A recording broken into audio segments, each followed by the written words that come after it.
So it's a real pleasure to be with you today, all the way 이번 from 워크숍에 함께하게 되어 생각합니다. through the wonders of technology. And to share with you the perspective that we have with regard to COVID-19 and how it has impacted older persons. So Age Platform Europe, which is an NGO, an organization that I work for and is based in Brussels, is a network of organizations of and for older persons. So we directly represent more than 40 million older persons across the EU. And we aim to be the voice of those older persons in all the processes that affect their human rights and to defend everybody's rights when we are older. And of course, as an organization that puts human rights in the context of aging at the core of our work, we have been following very, very closely what has been happening within the EU context and beyond with regard to COVID-19. Because as you probably know, older persons have been very much affected by the virus. In Europe, more than 95% of deaths due to COVID-19 were on people that over the age of 65, and more than 50% of those deaths were amongst people over the age of 80. So it had a huge impact on the lives of older people across the continent. On May 1st, 2020, the UN Secretary General Antonio Guterres launched a policy brief on COVID-19 and older persons, in which he stated that the pandemic has more than health implications. It actually has very serious rights implications for older persons, putting them more at risk of discrimination, of poverty, of abuse, of isolation, and of stigmatization. And this statement, which was later supported by more than 140 member states of the United Nations, was immensely important. It was very, very much needed, because to a large extent, what we have seen is that during this pandemic, the rights of older persons have been very much deprioritized and neglected. The reason for this is ageism. It is structural ageism, which is very much embedded in our culture, in our language, in our institutions, in the way we think and we act.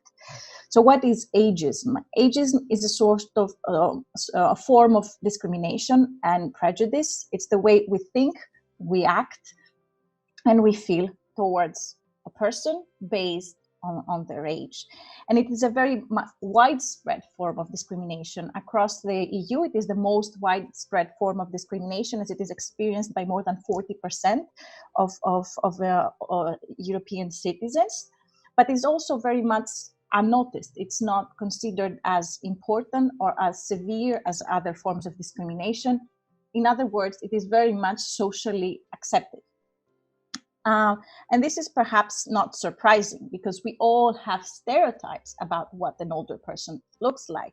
And this is the stereotypical image that we have of an older person as someone with perhaps gray or white hair, a little bit frail, possibly with a little bit of a curved figure, perhaps carrying a walking stick.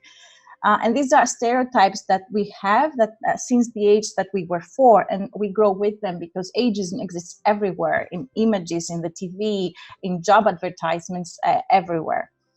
So when we think about an older person, we think about frailty and vulnerability and weakness. We do not necessarily think about the whole diversity of the aging experience, which, for instance, includes people like Susan Sarandon, which is over the age of 70, or Nelson Mandela, or the oldest yoga teacher in the world that was 95 years old. And this is not surprising, bearing in mind how widespread, how prevalent, how insidious ageism is. It even exists within the fairy tales and the movies that we have been watching as a kid. So this is the typical witch that you would see in fairy tales like Hansel and Gretel, or in the Disney movies, like a very old, grumpy, ugly lady. So why am I mentioning all this? Because when this kind of portrayal of older people as weak and dependent and frail and vulnerable enters into the narrative, into the discussion, into the measures, in the way that we address COVID-19, there is a problem. It has very devastating effects because it appears as if older people's older people are less productive, less valuable, and therefore their lives are less valuable. Now, the World Health Organization, the director of the World Health Organization, said that many countries across the world felt as if COVID-19 was less worthy of their best efforts because it was primarily targeting older persons. In other words, countries have not reacted as fast, as timely, as comprehensively as compared to, for example, if the virus would be targeting children compared to more children than compared to adults, because older persons were perceived perhaps as already weak. They were perceived as if already they had few years ahead of them, as if they were not contributed as much, as if they were not necessary to our society. So they preferred to use a narrative like the one that we have this slide, which was something that was repeated in several media. So this is a statement by a director of a global health clinic in the US, who basically said, you know what, the virus is coming, but it's not something to be that alarmed of. And this was at least in the beginning of the crisis that we were seeing across Europe and the US, because every year we have deaths due to the flu amongst the older population. So this will not be very much different than that. So these were perhaps an attempt to not create more fear, to keep the economy going. And there are many problems, of course, with this statement. First, it homogenizes older people, as if saying that all older people are vulnerable to the virus. Second, it ignores the fact that younger people, other age groups, are not immune to the virus, and especially those with pre-existing conditions, people with disabilities, and others, regardless of whether they are older or not, might be more at risk of severe effects if they're infected by coronavirus. But most importantly, I think the problem with statements like these that have been very much embedded in the way that states have addressed coronavirus is that it keeps into a very light way the prospect of older people dying due to coronavirus. So it seems as if we as a society cannot do anything to prevent those deaths. And we do not have an obligation under human rights law, amongst others, to prevent those deaths. So this is, a very mere manifestation of ageism within our societies. And it has been reproduced in many ways. For example, we have seen in the media where coronavirus has been labeled as boomer remover, which was a nickname given to the fact that coronavirus was primarily affecting people above the age of 60. And there has been research showing that more than a quarter of all Twitter posts around COVID-19 and older persons were actually ageist. They were discriminatory. And there are, of course, other issues in how the measures adopted impacted the human rights of older persons because they were based on this ageist paradigm. Under human rights law, we know that when we adopt emergency measures in the context of public health emergencies, these need to be necessary, proportionate, they should not be discriminatory, and they should be limited in time. But what we have seen in practice across Europe, when it came to applying measures in the context of older persons, is that older people have often been deprioritized, they have been discriminated, and they have been excluded. And just to give a few examples, and I cannot be exhaustive in the context of this presentation, some of the ways in which older people's rights have been neglected and deprioritized in this pandemic.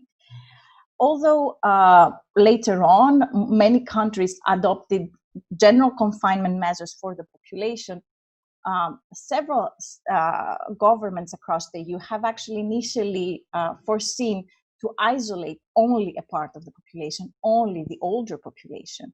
And even when they were planning for deconfinement, again, states were arguing that the general population could go out and go back to their work and do business as usual, whereas older persons should remain at home and self-isolate for longer.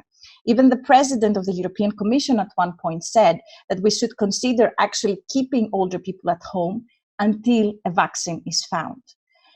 Now, these are very problematic statements for several reasons. First, they continue this circle of stigmatization and stereotype of older persons as being vulnerable. They also ignore the fact that if we actually impose a self-isolation of older people for so long, it's not only a violation of the human rights of those persons, but it's actually a missed opportunity for our societies and of our communities, because older persons are very much valuable members of our communities. Some of them work, others are volunteer.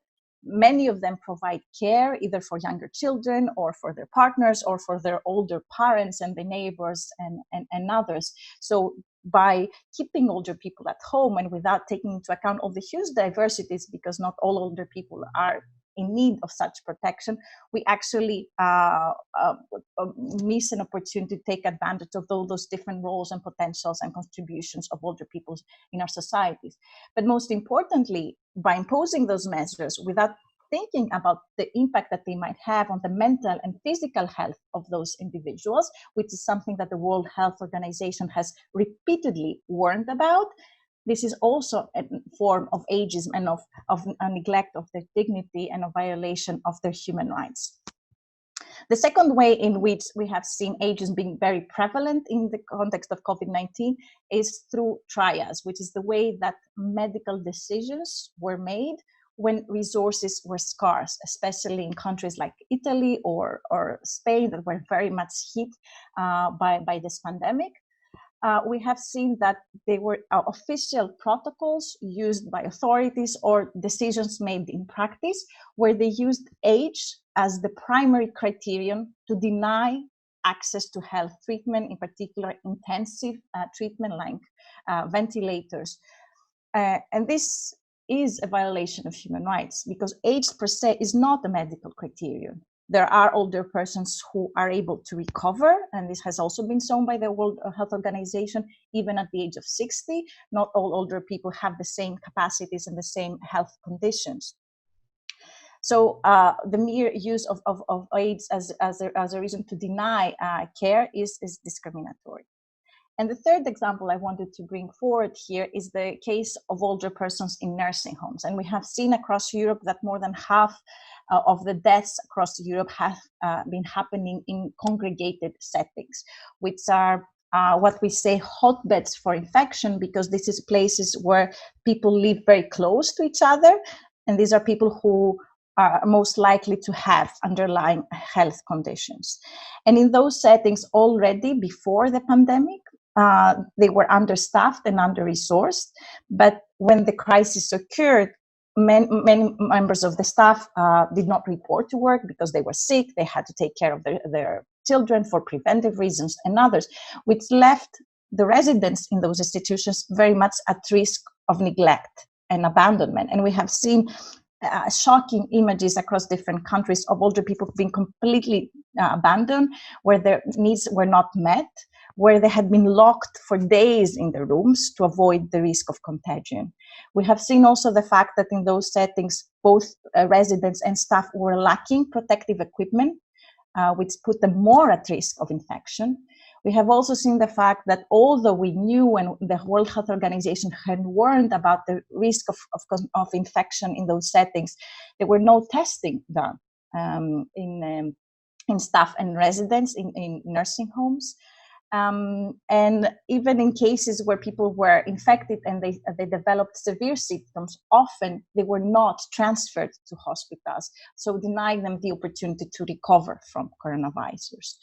We have also seen the cases where no visitor policies are applied so strictly, which basically denied even terminally ill patients the right to die accompanied by their loved ones. And perhaps one of a very, let's say, illustrative way in which older people's lives are very much devalued is by the fact that there's still no comprehensive record in many countries of deaths in those settings. And so we still don't have a clear picture of how many people died due to coronavirus and what were the reasons and how and whether this could be prevented. So we as a network, of course, argue that older people have the same rights as everyone else, and this must be equally protected at all times, and of course, during the pandemic. So we have been very proactive in this context to highlight these risks.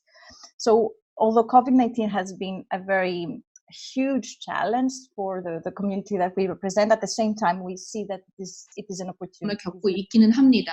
하지만 이것이 도전이자 기회라. Said is very much invisible form of discrimination that is not very much accepted as severe and is not addressed. And it's opportunity for more advocacy and change. And we have done this in different ways. So the first thing that we did is that we monitored very closely the situation of older persons in this context. We worked very closely because we are a network. We have member organizations in different countries. So we gathered a lot of information from them, and we developed a couple of reports about the situation of human rights for older persons across the continent. And this was very important to bring visibility to those issues and to start raising awareness and attention, leading to policy briefs like the one from the UN Secretary General. But we also brought more awareness and visibility to the ways in which older persons were also contributing to the pandemic, because many of them went back to work, they were asked as volunteers, they continued to provide caregiving in different ways, and this was equally important to overcome those stereotypes. And this is also an opportunity for advocacy for us and to change the image of aging, change the stereotypes around older persons, and to ensure that older persons are also part of the recovery, that they are consulted and that they take part into the solutions from this looming socioeconomic crisis that we might see due to COVID-19. And we also see COVID-19 as an opportunity for change because, for example, we have come across and we have realized many of the failures and of the intrinsic problems of our long-term care systems during this pandemic.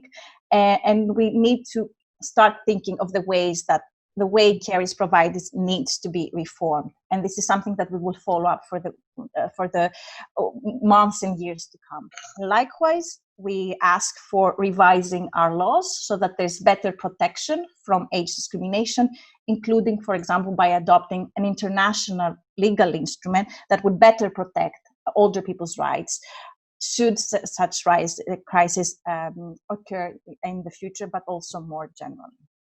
Thank you.